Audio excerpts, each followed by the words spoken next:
दिल्ली के NCB headquarter से निकले समीर वानखेड़े, डायरेक्टर जनरल से की मुलाकात। मीडिया से नहीं की बात, डीडीजी का बयान, हमने नहीं बुलाया, ये रूटीन मुलाकात। बॉम्बे हाईकोर्ट में एनसीबी का हलफनामा, कहा जांच में सहयोग नहीं कर रहा आर्यन, गैर जमानती हैं उस पर लगी धाराएं, गवाहों को किया जा रहा है प्रभावित।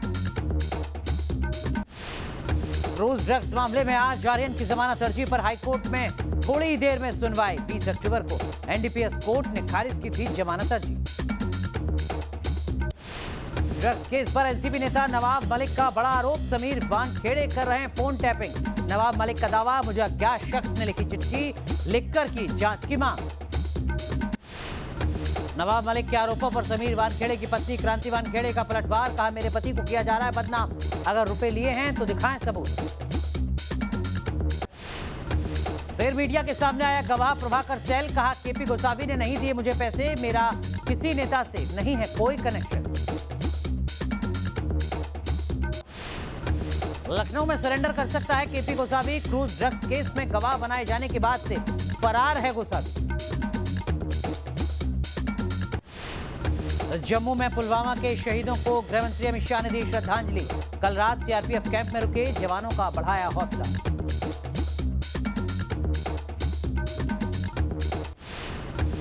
दिल्ली में आज केंद्रीय मंत्रिपरिषद की अहम बैठक में होगी मंत्रियों के कामकाज की समीक्षा, पीएम नरेंद्र मोदी करेंगे अध्यक्षता।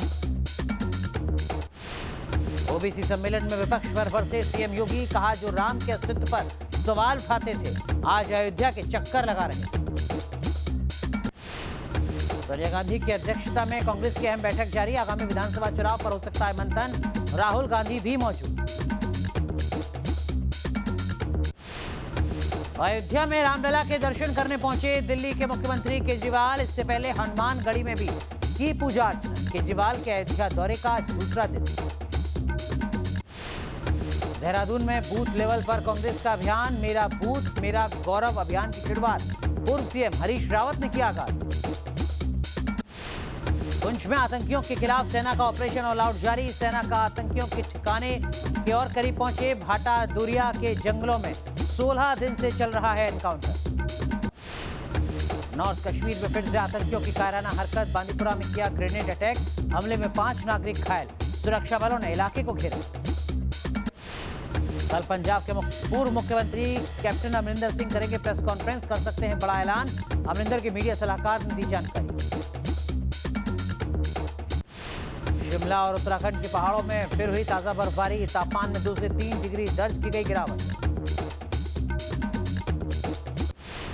केंद्रीय मंत्री अजय मिश्रा की बर्खास्तगी को लेकर संयुक्त किसान मोर्चा ने किया देशव्यापी प्रदर्शन, आज किसान आंदोलन को भी पूरे हुए 11 महीने।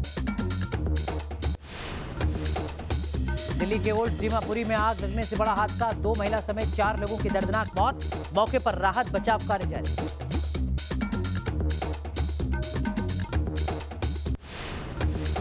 नमस्कार, आप देख रहे हैं 4 बजे 40 खबर। मैं हूं अनुराग दीक्षित। बुलेटिन की शुरुआत इस वक्त की बड़ी खबर के साथ। आपको बता दें, अब से थोड़ी ही देर में आर्यन की बेल पर सुनवाई शुरू होगी। आर्यन खान के वकील कोर्ट पहुंच चुके हैं। आर्यन के वकील मुकुल रोहतगी कोर्ट पहुंच चुके हैं। एनसीबी के वकील भी हाई कोर्ट पहुंच चुके हैं। तो एनसीबी की तरफ से पहले ही वो पत्र साझा किया गया है, वो लेटर साझा किया गया है, जिसमें ये मांग की गई है कि आर्यन खान को जमानत ना दी जाए। उसके पीछे की जो दलील है वो भी एनसीबी की तरफ से दी गई है। ये बताया गया है कि आर्यन खान के खिलाफ जो धाराएं लगी हैं वो गैर जमानती है। आर्यन खान गवाहों को प्रभावित कर सकता है। आर्यन खान को जमानत नहीं मिलनी चाहिए। इस सिलसिले में एनसीबी की तरफ से बाकायदा दलील दी गई है, लेकिन अब बॉम्बे हाईकोर्ट को तय करना है कि आर्यन खान को जमानत मिलती है या नहीं। 2 तस्वीरें इस वक्त हम आपको दिखा रहे हैं। बड़ा फैसला आर्यन खान के लिहाज से बॉम्बे हाईकोर्ट से आ सकता है, बेल या फिर जेल। अगर जेल होती है, बेल नहीं मिलती है, तो इसका मतलब यह कि अगली तारीख तक मामला टलता है और एक लंबे वक्त तक आर्यन खान को जेल में रहना होगा। हालांकि आर्यन खान की तरफ से आज मामले की पैरवी करने के लिए देश के जाने माने वकील मुकुल रोहतगी पहुंचे हैं। वो अपनी तरफ से पैरवी करेंगे, तमाम दलीलों के साथ आर्यन खान को जमानत देने की दलील दी जाएगी। लेकिन एनसीबी की तरफ से साफ कर दिया गया है कि आर्यन खान को जमानत नहीं मिलनी चाहिए। इससे केस पर असर पड़ेगा, गवाह प्रभावित हो सकते हैं, जो धाराएं लगी हैं वो गैर जमानती हैं, लिहाजा जमानत की गुंजाइश नहीं बचती है। बड़ी कवरेज लगातार जारी है। दो तस्वीरें इस वक्त हम आपको दिखा रहे हैं। बड़ा सवाल यह कि आर्यन खान को आज बॉम्बे हाई कोर्ट से जेल मिलती है या फिर एक बार फिर झटका लगता है आर्यन खान को। इससे पहले सेशंस कोर्ट से झटका लगाया। आर्यन खान को जमानत की याचिका खारिज कर दी गई थी। मामला पहुंचा Bombay high court. Bombay high court में आज सुनवाई और अब सुनवाई पर हर किसी की नजर आर्यन खान के जेल या बेल को लेकर जो फैसला आता है उसका इंतजार हर कोई कर रहा है। आर्यन खान की तरफ से वकील पहुंचे हैं मुकुल रोहतगी जो करेंगे पैरवी। एनसीबी ने क्या कुछ दलीलें दी हैं आर्यन खान के खिलाफ, ये हम आपको बता रहे हैं। आर्यन खान गवाहों को प्रभावित कर सकते हैं, लगातार प्रभावित किया जा रहा है। शाहरुख खान के मैनेजर तक पर सवाल खड़ा किया है एनसीबी ने प्रभाकर सेल का हवाला दिया है कि किस तरीके से प्रभाकर सेल सामने आता है और एक गंभीर आरोप लगाता है एनसीबी के ऊपर, एनसीबी के अधिकारियों के ऊपर। यह भी आरोप लगाया है एनसीबी ने कि आर्यन जांच में सहयोग नहीं कर रहा है। पूजा डडलानी, शाहरुख खान की मैनेजर पर केस को प्रभावित करने का आरोप लगाया है एनसीबी ने। यह कहा है कि पूजा डडलानी केस को प्रभावित करने की कोशिश कर रही हैं। और पांचवी सबसे अहम बात वो ये कि जो धाराएं लगाई हैं आर्यन खान पर वो गैर जमानती हैं, लिहाजा जमानत की गुंजाइश नहीं बचती है। आर्यन की बेल पर हाईकोर्ट में सुनवाई के बीच एक चौंकाने वाली व्हाट्सएप चैट भी सामने आई है। इस चैट में आर्यन और अनन्या पांडे ड्रग्स को लेकर बातचीत कर रहे हैं।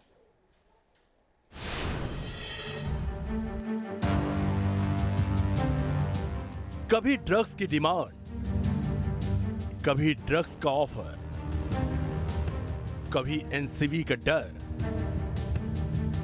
क्रूज ड्रग्स केस में बुरी तरह घिर चुके आर्यन खान की व्हाट्सएप चैट उनकी मुश्किलें और बढ़ा सकता है, जिसमें वो अनन्या पांडे से ड्रग्स को लेकर बातचीत कर रहे हैं। दोनों की व्हाट्सएप चैट सामने आई है जिसमें ड्रग को लेकर दोनों बात कर रहे हैं। इस चैट में आर्यन दोस्तों को एनसीबी के नाम से डरा भी रहे हैं। एनसीबी के मुताबिक आर्यन अनन्या की बातचीत के अलावा आर्यन के दोस्तों का एक व्हाट्सएप ग्रुप है जो सिर्फ ड्रग्स के बारे में बातचीत करने के लिए ही बनाया गया था।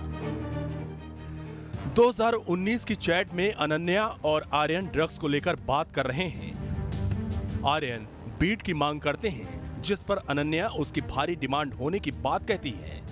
इस पर आर्यन कहते हैं कि वो इसे अनन्या से चुपके से ले लेंगे। अनन्या इस पर सहमति जताती है, यानी वो ड्रग्स देने की बात कबूल करती नजर आ रही है। 2019 की दूसरी चैट में भी ड्रग्स को लेकर बातचीत हो रही है। इसमें अनन्या आर्यन को लिखती हैं कि अब मैं बिजनेस में हूं। माना जा रहा है कि इसका मतलब है कि इसके पास ड्रग्स उपलब्ध हैं। इसके बाद आर्यन पूछते हैं कि क्या उन्होंने ड्रग्स खरीदा। इस पर अनन्या जवाब नहीं देती तो आर्यन फिर से अनन्या से पूछते हैं, जिसके बाद वो जवाब देती हैं कि मुझे जल्द ही मिल जाएगा। एनसीबी के मुताबिक ये चैट आर्यन खान के कथित व्हाट्सएप ड्रग ग्रुप के हैं, जहां आर्यन अपने दो दोस्तों से ड्रग का नशा करने के लिए कह रहे हैं। साथ ही इस चैट में वो एनसीबी से दोस्तों को डराते भी नजर आते हैं। बताया जा रहा है कि इसी चैट की बिना पर एनसीबी क्रूज ड्रग्स केस में अनन्या पांडे की एक ड्रग सप्लायर के तौर पर जांच कर रही है। Pankaj Mishra, news nation, Mumbai.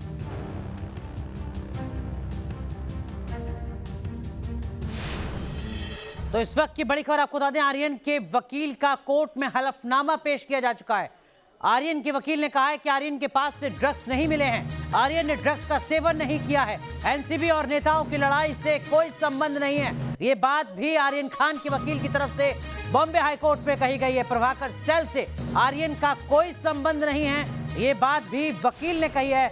आर्यन की तरफ से आर्यन के पक्ष में पैरवी करते हुए, दलील देते हुए तो साफ साफ आर्यन खान के वकील की तरफ से कहा गया है कि आर्यन के पास कोई ड्रग्स नहीं मिला है, आर्यन ने ड्रग्स का इस्तेमाल नहीं किया है, लिहाजा आर्यन को जमानत मिलनी चाहिए। सीधा रुख करते हैं हमारी सहयोगी ज्योत्सना गंगने हमारे साथ जुड़ रही हैं ज्यादा अपडेट के साथ। ज्योत्सना, और क्या कुछ दलीलें आर्यन खान के वकील की तरफ से दी गई हैं?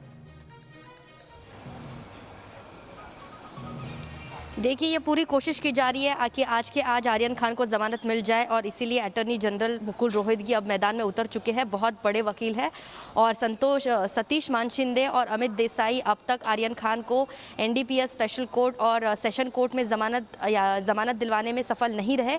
इसीलिए मुकुल रोहतगी जो है वो अब मैदान में उतरे और मुंबई हाईकोर्ट ने उन्होंने अपने हलफनामे में ये साफ बात कही है कि आर्यन खान के पास कोई ड्रग्स बरामद नहीं हुई है और ये जो भी बातचीत चल रही है वो व्हाट्सएप के आधार पर चल रही है और ऐसे में आर्यन खान को ज़मानत मिलनी चाहिए। एक बहुत बड़ा दावा यहाँ पर मुकुल रोहतगी जो है उन्होंने किया है। तो दूसरी तरफ एनसीबी की तरफ से भी एक बड़ा दावा किया है कि एनसीबी ने कहा है कि आर्यन खान के ज़रिए जो है हमें बाकी जो भी ड्रग्स की जो अगली कड़ी है वो पता चल रही है। बाकी बॉलीवुड का जो ड्रग्स कनेक्शन है, जो नई जनरेशन ड्रग्स से जुड़ी जा रही है, वो हमें आर्यन खान के व्हाट्सएप चैट के माध्यम से मिल रही है। लेकिन देखना ये होगा कि आर्यन खान के व्हाट्सएप चैट को मुंबई हाईकोर्ट कितना सीरियसली लेता है, क्योंकि व्हाट्सएप चैट से काम नहीं चलेगा जो कि एनसीबी का सेशन कोर्ट में चला था।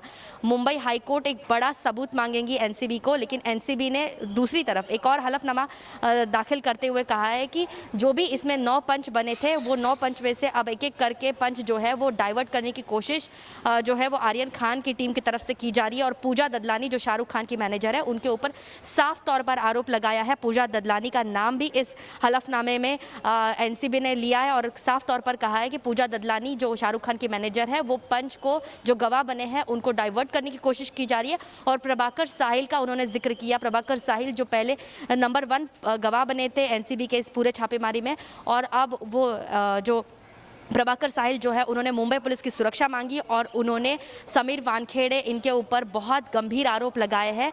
तो ये दावा एनसीबी की तरफ से लगाया जा रहा है कि अगर आर्यन खान को ज़मानत दी जाती है तो जो पंच है, जो गवाह है, वो डाइवर्ट हो सकते हैं, जिसकी कोशिश लगातार की जा रही है।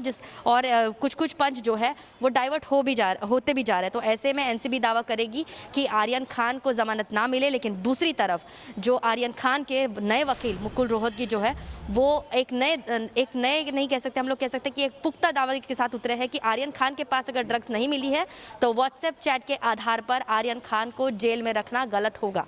ठीक है ज्योत्सना, लेकिन जमानत को लेकर जो जिरह है उसकी शुरुआत हो चुकी है अदालत में। कितनी देर तक ये जिरह चलेगी? कानूनी मामलों के जानकार क्या बता रहे हैं? मतलब आर्यन खान को लेकर फैसला कब तक आ सकता है? क्या इसको लेकर कोई टेंटेटिव वक्त? अगर फिलहाल मौजूदा स्थिति अगर बताई जाए तो अभी जो मुंबई हाईकोर्ट में 45 नंबर की याचिका जो है उस पर सुनवाई जारी है और आर्यन खान का जो नंबर है वो 97 नंबर है। यानी कि अभी 45 के बाद जब 97, 45, 46 वो नंबर आने के बाद 97 नंबर जो है वो आर्यन खान का है। और अरबाज मर्चेंट जो इसी केस से जुड़े हैं और आर्यन खान के दोस्त भी बताए जा रहे हैं, तो वो उनका 64वें नंबर पर थे। तो अभी 45वें नंबर की याचिका की सुनवाई जारी है और उसके बाद आर्यन खान तो अभी 47 नंबर के मामले की सुनवाई चल रही है। यानी थोड़ा इंतजार आर्यन खान को और उनकी टीम को करना होगा। लेकिन आर्यन मामले में अब तक हुआ क्या क्या है ये भी हम जरा आपको बता दें। देखिए 2 गिरफ्तारियां हो चुकी हैं। 2 अक्टूबर को गिरफ्तारी होती है आर्यन खान की। मामला है क्रूज ड्रग्स का और उसके बाद से लेकर अब तक क्या कुछ अपडेट है हम आपको बताते हैं। 2 अक्टूबर को गिरफ्तारी आर्यन केस में आर्यन खान की, क्रूज ड्रग्स मामले की एक बड़ी कार्रवाई जो एनडीपीएस की तरफ से की जाती है, एनसीबी की तरफ से की जाती है। इसके बाद 22 दिन से आर्यन खान जेल में है ड्रग्स मामले में। 3 बड़े वकील पैरवी कर रहे हैं, लेकिन आर्यन की मुश्किलें बढ़ चुकी हैं। अब चैट को लेकर भी, ड्रग्स को लेकर जो चैट सामने आई है अनन्या पांडे के साथ, उससे भी आर्यन खान की मुश्किलें और ज्यादा बढ़ रही हैं। एनसीबी विरोध कर चुकी है कि जमानत नहीं मिलनी चाहिए आर्यन खान को, लेकिन अब बॉम्बे हाई कोर्ट में सुनवाई हो रही है। जमानत को लेकर इंतजार किया जा रहा है।